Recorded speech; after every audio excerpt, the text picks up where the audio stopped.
Hvala gospodine potpredsjedniče, gospodine ministre.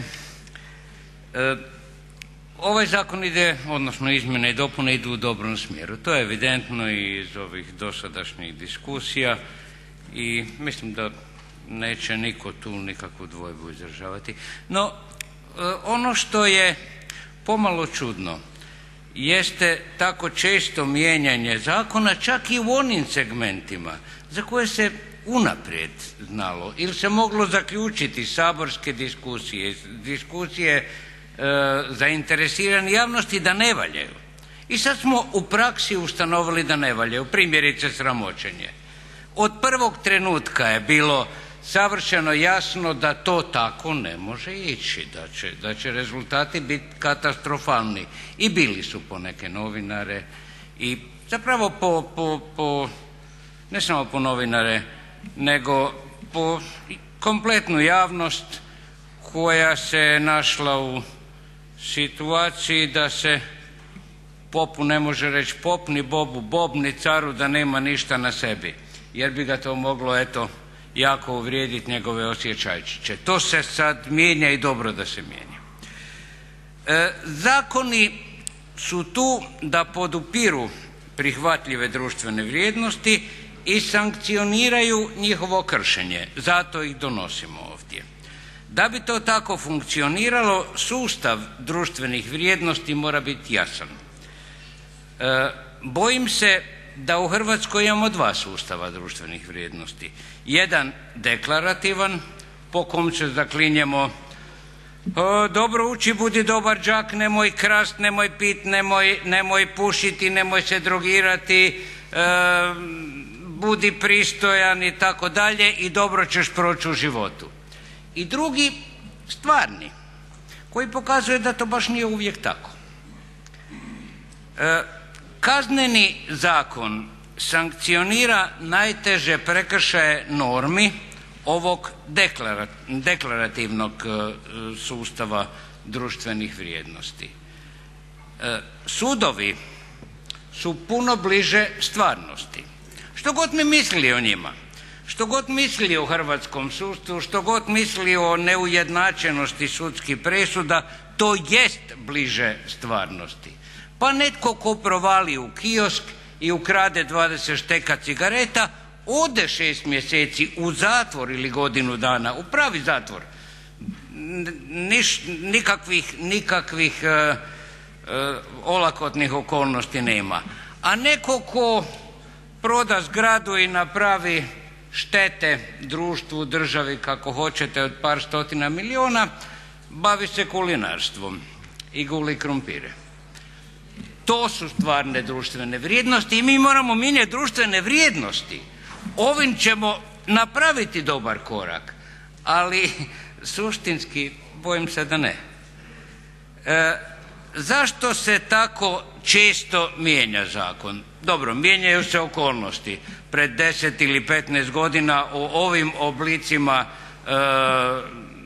kompjuterskog kriminala nije se moglo razgovarati kad toga nije bilo. Međutim, mijenja se i zato što nam je sustav nestabilan i što nismo sasvim sigurni što hoćemo postići. Dobre strane čestih promjena jesu da smo, ajde recimo, nekako u koraku sa zbivanjima i oko nas i sa svjetskim zbivanjima. Loše strane su da su i suci zbunjeni. I taj zakonodavni stampedo, pogotovo kad se tiče ovakve vrste zakona, naravno dovodi i suce u situaciju da nisu sasvim sigurni što je sad tu dobro, što nije dobro. Sigurni su u ono što piše u zakonu, ali u masu slučajeva sudac mora procijeniti, ocijeniti, odvagati i nije siguran što će odvagati kad se stvari tako često mijenjaju. Par riječi o nekim konkretnim rješenjima. Ovo što je čitavu javnost jako zanimalo, a i nas ovdje, sramoćenje, više nema sramoćenja ljudi koji su u javnom životu istinom. Sramotiti se ne može istinom. Svi mi, i ne samo mi, svi koji su ušli u javni život prihvatili su da su pod lupom. I ako neka istina koja se meni ne dopada i mislim da će mi škoditi, mislim da je grozna, ali je istina, iziđe van, ja se nemam pravo buniti na nju. Ona je istina jednostavno. Druga stvar je sa klevetama, odnosno lažima. Protiv laži i kleveta se zakon borio prije, bori se i sad, treba se boriti i jače. Naime, dvije su stvari koje se čovjeku mogu dogoditi u takvoj situaciji. Jedno je iznošenje vrijednosnih sudova. To jest novinar ili neki kolega može meni izjaviti da sam ružan, da sam glup, da sam ovakav i onakav. Eventualno ću prestati razgovarati s njim, a ništa drugo. A druga stvar su činjenice. Ako neko izjavi da sam pronevjerio ne znam kakve novce ili da sam neko drugo kazneno djelo napravio sa namjerom da me osramoti, taj će nastradat. Ganjat ću ga preko svakog suda kako god ću znat i još malo iznad toga. I te stvari čini mi se da zakon sad bolje razlikuje nego prije. Jedna od ključnih stvari koju ne znam zašto prije nismo imali u našem kaznenom zakonu, ali eto nismo, jest nezastarijevanje teškog ubojstva. To su zločini, dakle ne samo kaznena djela nego i zločini nad kojima se zgraža javnost, nad kojima se zgraža svijet, ubojstva sa predumišljajem, politička ubojstva i slična djela.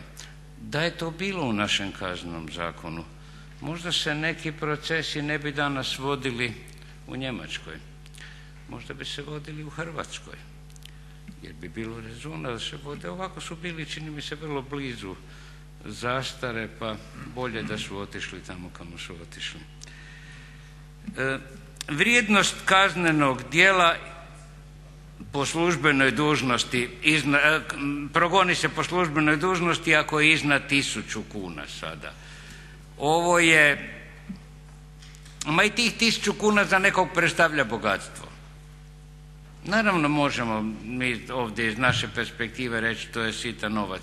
Je, ako vam penzija nije 1000 kuna. Ako vam je penzija 1000 kuna pa vam je neko ukrade, to je svjetska tragedija. I zato podržavam ovo spuštanje limita jer to vodi računa o onima kojima je teško, a koji se nađu u situaciji da se protiv njih eto nešto takvo dogodilo. Zbrajanje vrijednosti kaznenih djela. Ministar je ovdje naveo primjer ukradenih 100 bicikla. Točno, treba izbrajati, čovjek nije ukrao 100 bicikla zato što je ljubitelj bicikla, nego zato što je htio ukrao 100 bicikla pa profitirati na tome. Međutim, ako se takvim zbrojem od 100 bicikala dođe do teškog kaznenog djela, dakle do nečeg što se kažnjava zakonom, zatvorom s razmjerno dugačkim, onda će se opet postavljati paralele između te krađe 100 bicikla i utaje 100 milijuna poreza, stajanje nečijih 5 milijuna eura na računu u Švicarskoj koji pripadaju Republici Hrvatskoj, a taj koji drži na računu nije u zatvoru i neće tako skoro ni biti. Čini mi se da tu balans nije postignut još uvijek. Niko ne želi zapravo dirati, odnosno oštro kažnjavati one koji su ovu državu učinili siromašnom, osim naravno Pedra. Pedro je na sudu, on će platiti za sve. On će biti kriv za sve, on će platiti za sve. To nije dovoljno. To se vidi i po sustavu oduzimanja imovine stečene kaznenim djelima. Oduzima se precizno ona imovina za koju je dokazano da je zarađena kaznenim djelom. Rado bi čuo brojke. Neke sam pročitao po medijima pa su smiješne. Rado bi čuo službene brojke. Ima li nešto iznad toga smiješnoga od čini mi se 5,5 milijuna kuna ili tako nešto. Ako je samo to novac koji je zarađen kaznenim djelom u Republici Hrvatskoj, pa onda mi stvarno u raju živimo, a nismo toga svjesni. Treba naočale promijeniti. Obiteljsko nasilje i nasilničko ponašanje su djelomice povezani. Naravno da su oboje u ovim nervoznim vremenima i vremenima društvenih podjela na lijeve, desne, sjever, jug, Zadar, Šibenik, Hajduk, Dinamo, koga već sve ne. Naravno da su ta djela nasilničkog ponašanja u porastu i naravno da se tu zakon mora postaviti sa čvršćom batinom nego mrkvom. Odgojne metode su odgojne metode i one krasno funkcioniraju i trebaju funkcionirati, ali ako netko na Zadarski most dođe sa sjekirom, pa tu odgojne metode ne funkcioniraju. Tu funkcionira samo jača sjekira, niko drugi. Zaštita službenih osoba pokazalo se da posebno u nekim djelatnostima u zdravstvu i prosvjeti, a i u drugima naravno i u odvjetništvu se osobe koje vrše javnu funkciju zapravo nalaze u situaciji da ih niko živ neće braniti osim njih samih. Država ne može s jedne strane dati čovjeku javnu funkciju, profesorsku, liječničku, koju god hoćete, radnika HEP-a koji isključuje struju ili bilo koju drugu, a ne zaštititi ga i odvjetnika, naravno gledam odvjetnicu ovdje, a ne zaštititi ga ako se nađe u situaciji da ga neko napada. Pa ne možete samo jedno, treba. Pitanje je do kud ta zaštita treba ići i da li je baš potrebno specificirati primjerice u kaznenom djelu ubojstva. Teže kazneno djelo je ubojstvo profesora nego ubojstvo susjeda. Ne znam. Čini mi se da bi to bilo detaljiziranje koje nema smisla jer težina kaznenog djela se procjenjuje prema motivima pa se to i na drugi način rješava. I još jedna stvar, ministar je to sad zadnje spomenuo, hrvatski državljani u stranim vojskama. Ulazak u nekakvu terorističku vojsku tipa ove islamske države je kazneno djelo jer se podupire terorizam. Ulazak u neku drugu vojsku nije kazneno djelo jer oni nisu teroristi, jer su oni borci za slobodu. Borci za slobodu i revolucionari su uspješni teroristi i teroristi su neuspješni borci za slobodu. Koliko god to cinično zvučalo, ali to je povijesna istina. To jest povijesna istina i mislim da će se iz te logičke zavrzlame teško izići ako jednostavno ne postavimo se jednako prema svim našim građanima koji bez odluke, ne znam, predsjednika države ili koga već odlaze u strane vojske. Mislim da to jednostavno nije dobro. Hvala. Hvala i vama. Prelazimo na replike. Poslije replika ministre. Jadranka Kosor, izvolite. Hvala lijepa. Gospodine potpredsjedniče, poštovani kolega Vuljaniću, još malo oko sramoćenja, to će očito biti osobito zanimljiva tema danas. Rekli ste da ne smijemo, dakle da ne smijemo biti osjetljivi na vrijeđanja osjećajčića nekih ljudi. Ja mislim da Kazneni zakon mora predvidjeti mogućnost sprječavanja prije svega laži o drugima, laži koje vrlo često mogu uništiti život, mogu uništiti obitelj, mogu uništiti zdravlje. I to je prije svega zadaća Kaznenoga zakona i to je danas i naša zadaća kad raspravljamo o tom kaznenom djelu, jer nema ni javnog interesa ni drugih okolnosti koji bi mogli trpjeti laž bilo koga protiv bilo koga. Dakle, kad netko primjerice, a najčešće govorimo o novinarima, kad možete pročitati da neki novinar, ugledni, takozvani ugledni komentator, za mene je takozvani zaista, opetovano iznosi po 10-ak puta primjerice konstataciju kad želi oblatiti nekoga tko je bio ministar hrvatskih branitelja, pa napiše da si je ta osoba svaki puta da bi proslavila svako samoubojstvo hrvatskoga branitelja kupila novi šešir, onda to jest sramoćenje.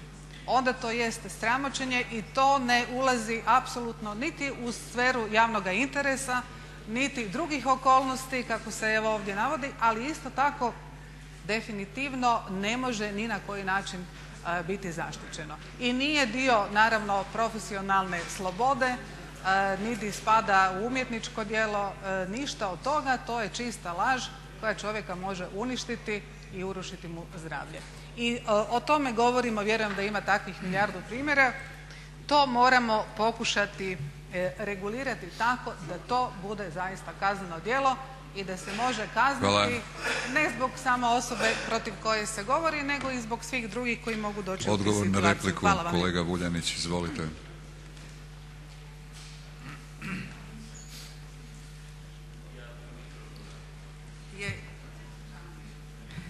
Hvala. Naravno, mislim da sam to i dosta jasno sam rekao. Laž je laž. Laž je nešto što treba progoniti i sa čim se niko normalan ne može složiti. Ali neugodna istina za čovjeka koji funkcionira u javnom području je istina. Dakle, ako je ovo što je novinar rekao laž, onda ga treba progoniti, naravno. Međutim, ako on ima dokaze da je istina, ne govorimo o ovom slučaju, o bilo kojem slučaju, istina može biti neugodna po mene, ali ako sam pristao da uđem u javni prostor, a istina me pogađa, to je onda samo moj problem i niko tu ne treba stradati osim mene. Hvala. Hvala. Dragutin Lesar, replika, izvolite. Kolega Vuljanić, u svojoj raspravi apostrofirali ste i one kazne, rad za opće dobro. U Hrvatskoj se to zove guljenje krumpira, gulač krumpira. I ona je očito rezervirana za političare, tajkune i njihovu čeljad. Jedan dan zatvora zamjenjuje se sa 2 sata rada za opće dobro. Jednodnevna novčana kazna jednodnevnog dohotka s 2 sata. Dakle, za 2 sata u javnom dobru možete zaraditi dnevnicu, što je malo napredna metodologija, ali ono što bi ja želio reći. Mislim da dužnosnici, lokalni do državni, koji su počinili kazneno djelo u obnašanju dužnosti, ne bi mogli dobivati kaznu rad za opće dobro. Ta razlika, izuzetak bi morala biti u kaznenom zakonodavstvu, jer u protivnom se gubi smisao sankcioniranja onih koji su zloupotrijebili dužnost na koje su izabrani ili imenovani. Tek onda ćemo moći reći da doista postoji namjera najstrožeg sankcioniranja zloupotreba dužnosti i počinjenja kaznenih djela obavljajući to dužnost. Mi smo došli do apsurda da praksom Ustavnog suda dužnosnicima se zabranjuje obavljanje dužnosti, ali im se ne zabranjuje primanje plaća za to vrijeme. Tako da smo zemlja apsurda kada je u pitanju zakonski labirint i manevri hrvatskog i praksa hrvatskog pravosuđa kad treba sankcionirati glavonje. Ali hapsimo i zatvaramo sirotinju koja krade jer ne može preživjeti. Hvala. Odgovor, kolega Vuljanić, izvolite. Sasvim sigurno. Ja sam to i naglasio u diskusiji da se zapravo onaj ko provali u kiosk i ukrade par kutija cigareta je počinio tešku krađu. To jest istina teška krađa i nema olakotnih okolnosti, nema guljenja krumpira. Takva osoba ide u zatvor. Osoba koja napravi državi štetu u stotine milijuna kuna ne ode u zatvor nego guli krumpire. Nedostatak ujednačene sudske prakse, dakle kaznenog djela i sankcije koje nastupaju po tom kaznenom djelu već po vrijednosti je ono zašto je naš kompletan sustav loš. Loš je zato jer kažnjava tamo gdje može, a ne kažnjava tamo gdje mora. I loš je zato što nema osjećaja za sirotinju, a ima osjećaja za teške probleme osobe koja se eto školuje u inozemstvu pa ne može otići u zatvor makar je pogazio 2 djevojke. Za njegove probleme ima velike osjećaje. To se ne može riješiti zakonom, ja se slažem. To nije stvar zakona, ali je to stvar čitavog našeg sistema. Razmislimo si o sistemu, razmislimo si o sustavu vrijednosti koji promoviramo, a koji se provodi. To su 2 definitivno različita sustava. Hvala. Hvala lijepo. Sljedeća replika Ivan Grubišić, izvolite. Ja se javljam da podržim izmjene zakona jer vremena se mijenjaju i mi se mijenjamo u vremenima. Stalna na tom svijetu, kaže stara poslovica, samo mijena jest. Samo je promjena stalna. Međutim, donošenje ovolikih zakona u Hrvatskom saboru može uroditi, bez obzira što se one donose radi promijenjenih prilika, može uroditi recepcijom u narodu i tako će se to promijeniti, pa nije važno, važno je snađi se čovječe, a ne poštuj određeni zakon. Zato pohvaljujem izlaganje gospodina Vuljanića, ali sa napomenom da možemo doći ne htijući do relativizacije zakona koje donosimo. Hvala lijepo. Hvala i vama. Odgovor kolega Vuljanić, izvolite. Točno. Ne fali nama prava, nama fali pravde. Pravda se ovdje ne donosi. Ovo nije mjesto gdje se sklapa pravda. Ovo je mjesto gdje se radi pravo, gdje se rade zakoni. I mi radimo zakone kako možemo, kako znamo i kako ko zna. Ali pravda je ono što nedostaje i to je ono zašto nam ne štima sustav u primjeni. Sustav je usmjeren, sustav društvenih vrijednosti je usmjeren na dobrobit onih koji imaju, koji znaju, koji mogu. A sasvim gura u stranu one koji nemaju, koji ne znaju i koji ne mogu. I to je nažalost veći dio populacije u Hrvatskoj. Njima treba pravda. Hvala. Sljedeća replika Vesna Škare-Ožbolt, izvolite.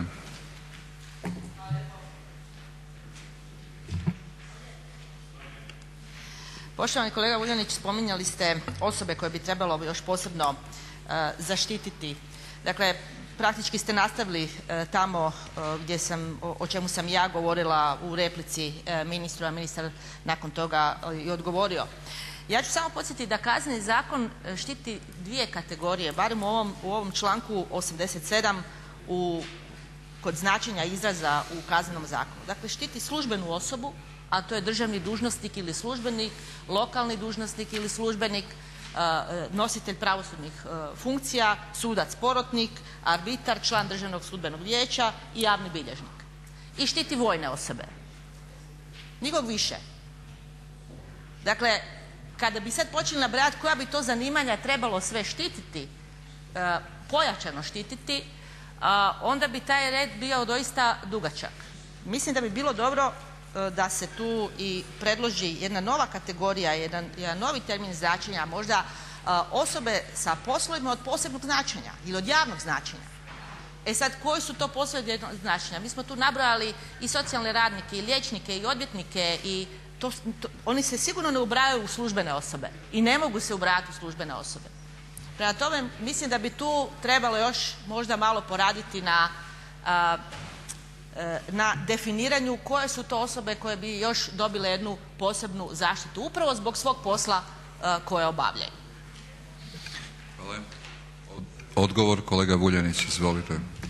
Slažem se kolegice, nemoguće je zapravo sad nabrojati stotine zanimanja, svi ljudi koji su u kontaktu s nekim i koji rade za nekog drugog nešto, ali bi možda bilo moguće napraviti definiciju koja se ne bi ticala zanimanja, nego bi se ticala činjenice da čovjek obavlja određenu javnu funkciju. Dakle, dok obavlja tu javnu funkciju trebao bi biti zaštićen a država mu je dala da ju obavlja, jel?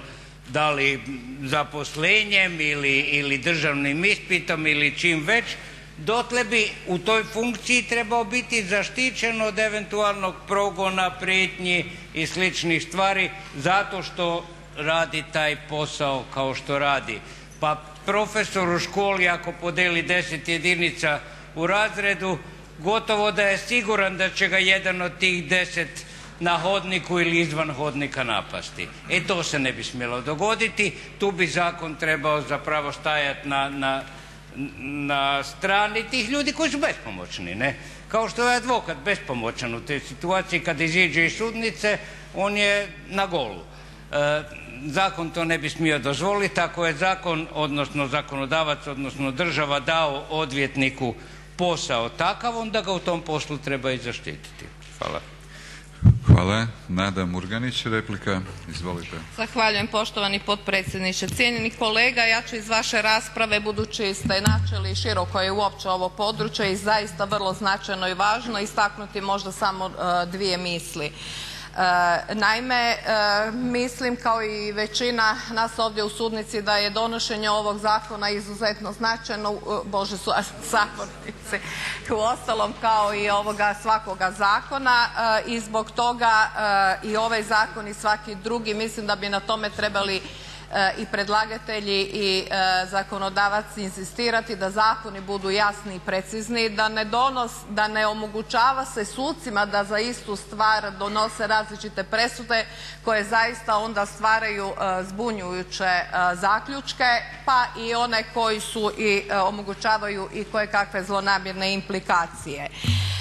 Naime, isto smo govorili i o laži, namjernoj laži, mislim da je ona isto tako nasilje. Ja ću iskoristiti priliku i reći da je danas ovdje na račun i sudaca i pravosuđa, doduše cinično na jedan pod navodnicima način iznesena kritika, ali nije se odnosila na njih nego opet na HDZ i na članove HDZ-a. Stalno isticanje laži je i pritisak i na članove HDZ-a i na njihove obitelji. Kako to suci štite mladež HDZ-a kada su dobili dečki zatvorske kazne i ne radi se o nikakvoj zastari, ministre i vi kolega iz Karlovca sigurno znate, nego se samo radi o tome da je suđenje vraćeno na ponovno postupak i u nadležnost drugog suda. Dakle i mi ovdje smo osjetljivi kada se neistine i laži govore o nama, a vrlo često namjerno tome pribjegavamo i sami.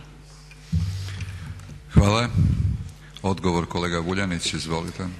Ujednačenost sudske prakse, odnosno neujednačenost sudske prakse može biti rezultat dviju faktora. Jedno je nesnalaženje suca. Jednostavno se ne snalazi i nije u toku sa novim izmjenama zakona, sa novim trendovima itd. A drugo je ispolitiziranost sudstva. I jedno i drugo možete naći primjere u konkretnoj praksi u Hrvatskoj. Savršeno sigurno da se radi o ispolitiziranosti suda koji je dečka koji je dvije djevojke ubio na cesti super jakim autom, pustilo da se školuje u inozemstvu jer dolazi iz dobre familije. Niko mi ne može reći da je ikoji sudac tako glup. Tako glup nije niko. To je namjerno i to je ispolitizirano. Ima i primjera naravno nesnalaženja. Što se tiče ovih dečki, ja sam iz Karlovca isto i znam situaciju i znam da su oni razlupali taj lokal, to je istina, poznam i gazdu lokala i znam kako su ga razlupali i znam da su vikali jel ti znaš ko je moj tata i znam da su osuđeni i da je onda to zbog procedure vraćeno natrag, vraćeno drugom sudu, prošlo vrijeme, prošao voz i dečki su slobodni danas. Da li je to, pod koju to spada od ovih dviju, ne znam zapravo što je to, je li to nekompetentnost suda ili je to bio politički pritisak. Ali činjenica je da su dečki koji su ekstremno nasilničko ponašanje pokazali u javnosti, eto slobodni vani i sutra mogu i vas i mene tući. Hvala. Nemojmo dobacivati. Sljedeća replika Mirela Holy. Izvolite. Hvala vam poštovani potpredsjedniče. Poštovani kolega, referiram se na dio vašeg izlaganja koji se odnosi ustvari na članak 27. ovog prijedloga zakona, a koji se odnosi na pojačavanje određenih kaznenih djela vezanih uz terorizam pa i određenih pripremnih radnji vezanih za terorizam. S obzirom da je evo ga ministar Orsat Miljenić rekao da će se referirati nakon što i mi svi repliciramo, ja bih ga u svakom slučaju voljela čuti vezano da li se ovaj članak odnosi i na ona djela koja smo imali prilike svjedočiti u veljači ove godine, a to su bili dobrovoljački odredi koji su išli u rat u Ukrajini. Naime, da li je i to se tumači kao terorizam ili se terorizam tumači recimo odlazak naših dobrovoljaca u akcije vezanih recimo uz ISIL ili slično. Naime, ja mislim da bi se odredbe Kaznenog zakona trebale odnositi i na ovakve prakse zbog toga što je to vrlo loša poruka u međunarodnom kontekstu, a na kraju krajeva može se vrlo lako dogoditi da ti dobrovoljci u Ukrajini ili nekim drugim državama u kojima postoje ratne operacije stradaju, budu ranjeni i pa se postavlja pitanje zbog čega bi Republika Hrvatska, odnosno svi porezni obveznici plaćali troškove zdravstvene zaštite, odnosno liječenja takvih pojedinaca jer je to vrlo, vrlo loše. I na kraju krajeva ne samo susjedne zemlje poput Srbije i Bosne i Hercegovine nego i veliki broj europskih država drastično sankcionira ove dobrovoljačke odrede koji odlaze u ratne avanture, tako da mislim da bi bilo potrebno da Kaznenim zakonom potpuno transparentno i jasno bude rečeno da će svi koji odlaze u takve operacije biti sankcionirani na najstrožiji način putem Kaznenog zakona.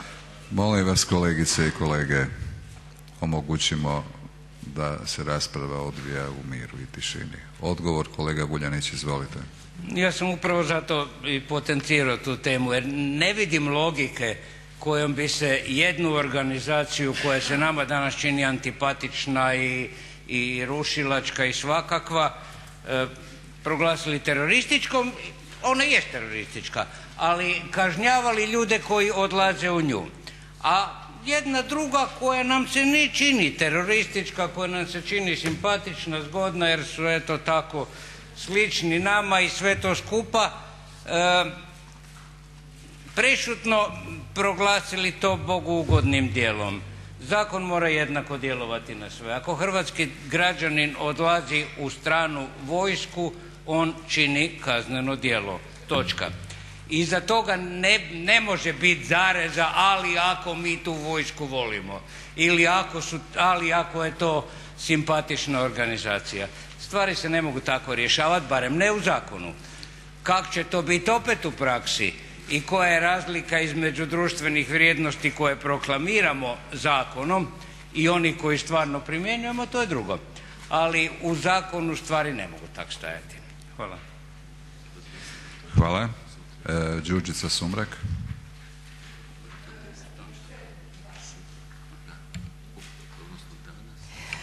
Hvala vam lijepo gospodine potpredsjedniče Hrvatskog sabora.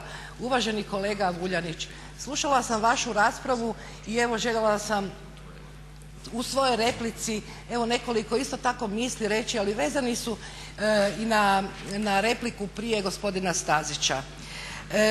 Vidite, jednom prilikom je uvaženi gospodin Šeks rekao kad se nema argumenata onda je najbolje posegnuti za tim da se promijeni percepcija. Pa od početka nekako imam osjećaj da se mijenja percepcija u odnosu na našu stranku, na klub HDZ-a. Pa ja bih samo htjela postaviti pitanje, a govorili ste o društveno neprihvatljivim odnosima, o tome tko će odgovarati za one koje su upropastili državu, odnosno njihove stanovnike. Pa mene zanima što vi mislite o tome koliko će ova Vlada na kraju mandata trebati oguliti tona krumpira? Da li će to uopće moći hrvatski seljak proizvesti da bi oni bili kažnjeni, ako će uopće biti kažnjeni? Jer zbog čega nitko sada, a niste ni vi spomenuli, na koji način će se kazniti ministarstva, sukobi interesa, ministar koji ima 300 000 duga za službena putovanja ali nema potkrepljene sa putnim nalozima, o tome uopće nitko ne govori. O ministru koji ima 7 službenih kartica i 1 200 000 kuna potrošenih, o tome se danas ne govori. Pa evo zaista, da li će biti toliko krumpira i da li će biti mjesta u zatvoru da oni koji su osiromašili obitelji Hrvatske u ovoj vladavini budu tamo i da ga ogule? Hvala. Odgovor kolega Vuljanić, izvolite. Ne znam za krumpire, stvarno pojma nemam koliko se krumpira uopće uzgaja u Hrvatskoj, ali nešto znam. Znam da su nam državni odvjetnici do sada bili lešinari. U smislu da su hapsili samo političke mrtvace. Kad neko politički pogine, onda evo državnog odvjetnika i nađe mu koješta, kao gospodinu Sanaderu. Dok je bio politički živ, nije bilo tog državnog odvjetnika koji bi mu našao i jedan peni da nedostaje iz njegove kase. Treba razlikovati nesposobnost da se upravlja državom i namjernu krađu. I jedno i drugo podliježe sankcijama. Jedno podliježe političkim sankcijama, drugo podliježe sankcijama po ovom zakonu. Ako neki ministar ima tih, što vi kažete, 7 kartica i 400 000 kuna nepravdanih računa, ja da znam ja bi ga prijavio. I državni odvjetnik bi tu morao nešto napraviti sada ili možda čeka da se promijeni vlast pa će mu onda biti lakše. Hvala lijepo. Za riječ se javio ministar. Izvolite ministre. Hvala lijepo. Ja bih se osvrnuo na raspravu, ne toliko na replike, makar se možda sad već malo izgubio smisao. Dakle, možda nekoliko stvari. Prvo, ako mogu predložiti ono što već jesam, rasprava ovdje o konkretnim predmetima nikad nije dobra. Konkretni predmeti, svi ih možemo interpretirati ovako ili onako. Ono što je bitno, da se o njima govori. I ja mislim da se o svakoj sudskoj odluci treba govoriti. To je jedna vrsta demokratske kontrole, jedina koja postoji i o tome treba govoriti. Ali onda treba govoriti argumentirano gdje smo, što smo i treba jednostavno usmjeravati stvari. Vi ste počeli govoriti o kontinuitetu, znači kad se mijenjao zakon, zašto se sada mijenja, zašto. Mislim da je to ponovo jedna stvar koju, dakle ja ću reći stajalište ministarstva i moje kao predlagatelja. Dakle, svi koji su nešto mijenjali radili su to u najboljoj namjeri. I radili su najbolje što su znali i umjeli u tom trenutku, kao što radimo i mi. Hrvatski sabor je izglasao zakonski tekst, on je takav kakav je. U praksi se neke stvari nisu pokazale i nisu dale rezultate koji su sigurno bili tako da zamišljeni. Jer ja sam siguran da niko nije htio pustiti obiteljske nasilnike da budu nekažnjeni ili nasilničko ponašanje. Jednostavno je nešto definirano i bilo tako kako je. Praksa je pokazala da nije bilo dobro i sad to moramo mijenjati. Sada i u svakom drugom slučaju. Dakle, to je naša zadaća. Naša zadaća s jedne strane što šira javna rasprava, idemo što više vidjeti, 2 čitanja, da se razgovara o tome, raditi u najboljoj namjeri, ako nešto nije dobro ćemo promijeniti. Dakle, nikad niste čuli, i ja to neću otvoriti, tko je kad donio taj zakon. Ovaj zakon je donesen za vrijeme bivše vlasti, ali to on je načelno dobar. To što su možda neke stvari nisu bile uređene kako jesu, pa smo ih sad korigirali. Naravno, možda to zvuči da ja olako govorim, ali to je jednostavno takav proces i on ponovo nije u Hrvatskoj takav, on je svugdje takav. Vi ne možete često i zamisliti sve situacije koje će se događati i ne možete definirati kako će se nešto primjenjivati. Sposobnost sudaca. Ja uopće ne mislim da su naši suci preopterećeni i ne mislim da im je problem, to su profesionalci koji rade samo to i da je problem pratiti ove zakonske izmjene. I kad vi, jer ono što sam vam rekao, napravite komparaciju sa drugim zemljama, zakoni se isto tako mijenjaju. I to se prati i usklađuje i dotjeruje. Dakle, mi imamo profesionalne suce, trebaju raditi još više na edukaciji, ali oni sigurno se mogu s tim nositi. I tko god kaže da nije mogao nešto pratiti, da zbog toga ima neki problem, u pravilu to nije točno. Zastara se ovdje otvorila, također. Ovaj Sabor je bitno produžio rokove zastare. I danas je teško zamislivo da predmet ode u zastaru. Bilo koje vrste, osim kad je počinitelj nedostupan i tako dalje. I zastara ima vrlo malo. Upravo to omogućuje da se onda sa svakom takvom zapravo vidi o čemu se radi i da li ima nečiju odgovornost ili nema. Česte promjene zakona, o tome smo govorili, ali uvijek vam je izbor da li, evo u ovom slučaju, da li uvesti nasilničko ponašanje pa promijeniti zakon ili pustiti ovako kako je sada pa ga ne mijenjati i stabilizirati sustav. I kad god dođem ovdje u Sabor pred vas, uvijek sam u toj dilemi. Uvijek. I to je tako. Mislim, jednostavno zato i ne idemo olako s tim, ma koliko se nekad činilo da se ide, ali moramo krpati neke rupe. Teško ubojstvo, slažem se. Ja mislim da je bila pogreška što se prije nije išlo u nezastarijevanje toga. Ja ne znam zašto to nije bilo, međutim nije, jednostavno tako se tretiralo. Sada idemo s tim i kažemo da je to nešto što ne smije zastarjeti. Ne smije biti blagodati počinitelju. I meni je žao što su neke stvari zastarjele i žao mi je što se Ustav nije promijenio da bi se i one procesuirale, ali tako ste odlučili vi zastupnici. Ne mislim vi konkretno, ali jednostavno tako. Ne znam kako ste vi. 1000 kuna, uvijek je ta granica gore ili dolje, ali vi morate voditi računa o ekonomičnosti postupka, znači negdje moramo staviti. Oduzimanje imovinske koristi, slažem se. Kazneni zakon i kazneno sankcioniranje nema smisla ako nema učinkovitog oduzimanja. Mi smo uspostavili sustav koji nije učinkovit, ja ću to ovdje reći, i radimo na njegovim promjenama. Iako smo dobili pohvale EU i on je bio jako dobro postavljen, u praksi on ne radi i ne daje rezultate koje hoće. Rad za opće dobro, sudac ga dosuđuje i on mora procijeniti, tako piše u zakonu, da li se ispunjuje svrha kažnjavanja. I ja se s vama potpuno slažem da ne može biti ispunjena svrha kažnjavanja, da se on nema, jer nema automatske dosude. Ono se mora procijeniti u svakom pojedinom slučaju, kao što se i procjenjuje da li će neko dobiti godinu ili 5. Evo sad nemam vremena, ali kasnije ću još. Hvala. Hvala ministre. Imamo 2 replike. Stjepan Milinković, izvolite. Hvala lijepa gospodine potpredsjedniče. Gospodine ministre, slažem se, nemam tu što reći da rasprava o konkretnim predmetima nije dobra i da, iako u praksi se vidi svašta, da puno puta u medijima